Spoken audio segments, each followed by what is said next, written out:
e fazendo as medidas de corrosão, e a cada hora que a gente fazia essas medidas de corrosão, nós nos espantávamos. Por quê? Porque em 1900, antes disso, como foi mostrado aí na foto, em 1985, eu estava dando aula lá na COP, quando caiu então o viaduto Faria Timbó. Eu aproveitei o ensejo para levar os meus alunos, já que caiu às 2 da madrugada, o viaduto está lá em escombros, vamos lá ver como é que anda lá as ferragens, etc. e tal. E trouxemos então algumas peças desse viaduto, sobretudo os concretos que lá estavam, né? E até fiz uma espécie assim de aula prática com os alunos naquele viaduto, né? E daí para diante eu fui vendo que não é só o Juá, não foi só o Faria Timbó, quase todos os viadutos do Rio de Janeiro, tá, estavam sujeitos ao fenômeno de corrosão. Eu aqui gostaria de fazer, e juro que vou ser extremamente breve, tá, porque inclusive o horário não é muito propício a gente sair hoje no Rio de Janeiro com esse tráfego por muito tempo, mas eu pediria que vocês entendessem uma coisa. Eu sou engenheiro de corrosão, não sou estrutural. A maioria aqui é engenheiro estrutural. As linguagens, tá, técnicas são distintas. Isso acontece normalmente. O professor Pinguelli pode até me ajudar. Na física, por exemplo, tinham os astrônomos que olhavam o céu com lunetas e tinham os físicos nucleares que estudavam a física nuclear, como todos nós sabemos, Bohr, essa turma toda. Muito bem, houve alguém que um dia fez a união entre a astronomia e a física nuclear. E hoje nós temos a astrofísica, que é praticamente uma ciência quase que una, né? É que eu gostaria aqui de falar rapidamente para vocês, né? Já estão cadastradas hoje aproximadamente umas 60 formas de corrosões diferentes, 60. Quer dizer, a fenomenologia da corrosão não é só a ferrugem. E a corrosão, de uma certa maneira, ela é fácil de ser entendida. Por quê? Porque bastam 3 palavras: anodo, catodo e eletrodo. E eletrólito. Anodo é a região do aço que corrói. O catodo é a região do aço que não corrói. E o eletrólito é o meio corrosivo. Para nós, engenheiros de corrosão, tá, o concreto é o eletrólito. Mesmo que ele seja sólido, mesmo que ele seja aparentemente imune a qualquer tipo de corrosão, ele mesmo é o vínculo entre essas regiões anódicas e catódicas. E aí a gente tem surpresas de todos os lados, porque são 60 formas de corrosão. O concreto, até se transformar propriamente num eletrólito, ou seja, num meio propício a essas corrosões, por ser um meio alcalino, ele anda mais devagar do que o meio ácido, por exemplo, um ácido clorídrico, um ácido sulfúrico, assim por diante.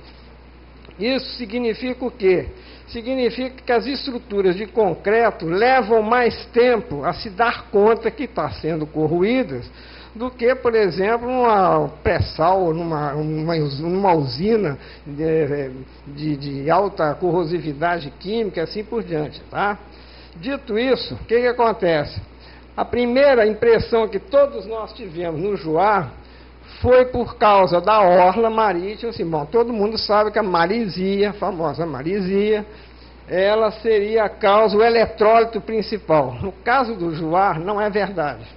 No caso do Juá, foi que quase todas, se não todas, tá, as juntas de dilatação permitiram a entrada de águas pluviais que formaram verdadeiras piscinas ao longo de todos, né, os componentes que o professor Eduardo mostrou. Então, quer dizer, é como se fosse uma bisnaga molhada. Se eu torcesse o Juá com a mão, entendeu? Que ele espirraria água por todos os lados. É um eletrólito fantástico. E aí, o que acontece? Acontece, portanto, que dessas 60 formas de corrosões, algumas delas ficaram bastante evidentes, que infelizmente agora nós vimos a gravidade delas ao abrir esses dentes, né? Mas tinha outras formas de corrosão que nós também vimos durante essa inspeção de 1984. Qual foi? Houve corrosões sob tensão, que é perigosíssima. Por quê? Porque ela não dá sinal, o aço fica absolutamente isento de ferrugem, tá? E de repente, por causa de um pequeno entalhe feito por um pit de corrosão, por causa de uma ação mínima de corrosão, o aço quebra 90 graus. Quer dizer, em vez de fazer aquela... Normalmente se entende, né, com a corrosão, escoamento, não, ela vai com a fratura frágil. Isso tinha no Juá. Isso tinha no Juá também o quê? Tinha também uma corrosão sob fadiga. Enfim, quase todas as fenomenologias lá estavam presentes. Não, enfim, mas em resumo, tá? Em resumo, o que acontece? Só para exemplificar, né? Depois de 1985, do Faria Timbó, creio que um ano depois, o Nelson me corrige se eu estou errado, houve também um caso no viaduto Negrão de Lima. Um caminhão foi subir uma alça, tá? E furou o pneu. Quando o motorista saiu para ver o pneu, não era o pneu que tinha furado, era o viaduto. Essa alça afundou, tá entendendo? E aí não tinha Gerber, não tinha nada, era simplesmente corrosão sob tensão dos cabos que lá estavam. E aí foi todo um trânsito que parou, foi toda uma confusão que parou e tal. O Bruno é testemunha também de um prédio, que não é aqui do Rio de Janeiro, no interior do Brasil, um prédio relativamente novo, onde as cordoalhas foram seccionadas, né? Evidentemente com ruptura da laje, houve um afundamento da laje, e era devido, sabe o quê? A corrente de fuga. O que é? Quando a maioria aqui sabe que quando vai se fazer uma solda, é uma prática aqui no Brasil usual, de se fazer o fio terra do carrinho de solda nas armaduras. Isso é uma fonte de corrosão incrível. Entendeu? Teria que ser aterrado esses carrinhos em outra parte. Então, quer dizer, se a gente for aqui ficar, evidentemente, contando todas essas aventuras, sem falar dos rebocos que caem dos prédios e atingem a população, obrigando, portanto, que se façam uma cobertura da obra através de telas, qualquer coisa, protetoras, a corrosão, portanto, está presente em quase todos os viadutos, tá? O que é aqui, no Juá, mais insidioso, é que, como foi falado, né?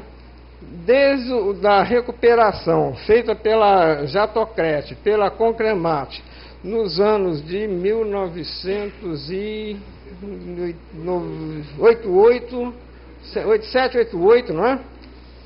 Pensava-se que o Juá estaria resolvido. E não está resolvido, tá? E não está resolvido. A questão que está se colocando aí é o seguinte: nesses dentes Gerber, onde tem, portanto, nas fotos mostram com bastante clareza, naquela parte inferior, onde os detritos se acumulam, a corrosão ali é mais insidiosa, porque ali existe um outro tipo de corrosão, que é a corrosão sob depósito. A corrosão sob depósito forma o que se chama as pilhas de aeração diferencial, onde tem muito oxigênio, corrói menos que nas regiões que tem menos oxigênio. É igual no automóvel, por exemplo, é debaixo das borrachas de vedação, esse troço todo, ali é que a corrosão é mais insidiosa do que no teto do carro, por exemplo, onde a pintura está, digamos assim, ao ar livre, né?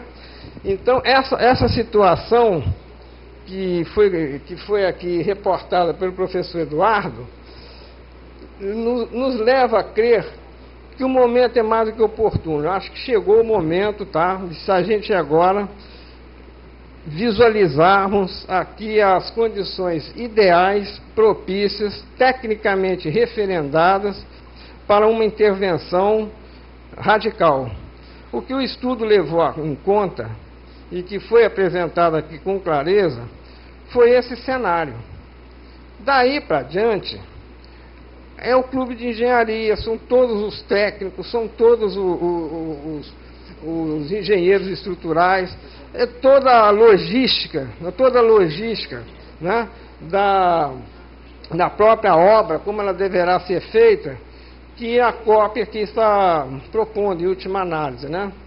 Há uma palavra mágica em corrosão, que é a única que consegue debelar essas 60 formas de corrosão, tá? Chama-se monitoração preventiva e preditiva. Na época, quando foi feita a obra, eu me lembro que foi assinado um termo, tá? E que haveria uma monitoração no JUA constante. Se essa monitoração constante tivesse sido feita na época, qualquer sinal que a estrutura desse, aquilo imediatamente seria reparado, talvez, entendendo? Mas deixou-se chegar a um ponto tal que fica complicado. Em outras obras, vou dar um outro exemplo que tem nada a ver com viaduto. Mas, por exemplo, eu vi em refinarias de petróleo, pipe racks, em concreto, tá? Quer dizer, estruturas em concreto, cheias de tubulação lá, de apoio de tubulações, onde eu vi trincas simplesmente transpassavam a estrutura toda desse pipe rack. Então, quer dizer, uma falência dali não é só a falência de uma estrutura, é toda uma tubulação, tudo que pode estar lá, que pode cair, né? O que é curioso é o seguinte, é que o viaduto Faria Timbó caiu às 2 horas da manhã e o Negrão de Lima caiu às 2 horas da manhã. Talvez um bom estudo seja por que se cai às 2 horas da manhã. Isso é uma coisa importante dizer, né? Então, minha gente, olha só, o que eu posso dizer aqui que foi uma aula que o professor Eduardo deu. Eu acho que agora, talvez, os debates, não sei se a direção aqui do evento vai propiciar o debate público. Eu estou pronto aqui para, na minha parte, que me cabe a responder as perguntas, o professor Eduardo também. E queria agradecer a todos vocês. Estamos aqui, então, presentes aí para suas perguntas, ok? Muito obrigado. Muito obrigado.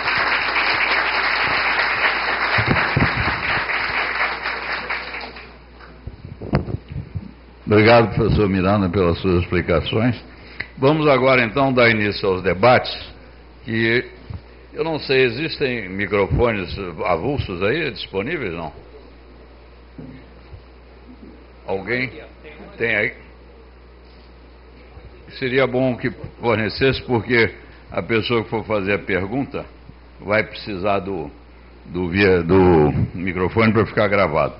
O professor Enio, daqui da Universidade de Goiás, que tem que se retirar agora por uma viagem, ele é especialista nessa parte de patologia. Gostaria de fazer uma pergunta aos oradores. Boa tarde a todos. Eu gostaria de, primeiro, parabenizar pelo trabalho realizado. Realmente é muito difícil, né? Porque ter acesso, né, a essas regiões já é um complicador. Quer dizer, trabalhar já com a corrosão, que é multidisciplinar, né, como o professor Miranda falou, já é difícil. Associar esses resultados com um comportamento estrutural é mais difícil ainda, porque nós não temos normas que nos ajudem a verificar como que vai se comportar uma estrutura que está perdendo seção e está perdendo aderência. Existe um comitê que está trabalhando, o comitê da FIP, que está trabalhando nisso, para nos dar algumas informações para que a gente possa fazer avaliação estrutural, mas eu admito, concordo que é muito difícil a gente utilizar esses resultados e logo fazer uma verificação estrutural. Embora, de forma não normalizada, é possível fazer algum tipo de avaliação. Tenho a experiência de tomar uma decisão difícil, como essa que vocês estão encaminhando, em trabalhos que já tive a oportunidade de realizar, Acho que o professor Miranda talvez não se lembre, mas lá no Superior Tribunal de Brasília nós estivemos trabalhávamos da... Ah, bom, mas agora eu já falei, pronto. Já falei. Ele teve esse problema, eu tive lá com os equipamentos, lá medindo velocidade de corrosão por RP e tive lá medindo potencial de corrosão junto com o Tigo e junto com o professor Paulo Helene. Eu gostaria de perguntar primeiro se nós temos perfil de cloretos, se nós temos ali também a perda de seção, quais são as perdas de seções que nós temos, se a gente pode ter algum comentário sobre essa perda de aderência também, então perfil de cloretos eu acho importante, e sobre a avaliação não da parte da viga que está apoiada no dente, senão a viga que está apoiada no pilar, senão que no dente do próprio pilar, se a gente tem as condições de conservação dali daquela região. E por último gostaria de comentar sobre a parte de sensores, né, que o professor Miranda falou. Eu acho que está mais do que na hora de nós incorporarmos nos nossos projetos, principalmente de obras como essa, sensores. Isso não custa nada, não está nem na segunda casa decimal o custo da instalação de sensores em relação ao custo de uma obra dessa. É pífio.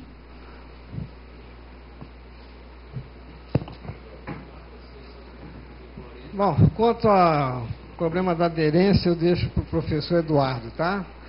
Na parte de corrosão, estão me ouvindo ou não?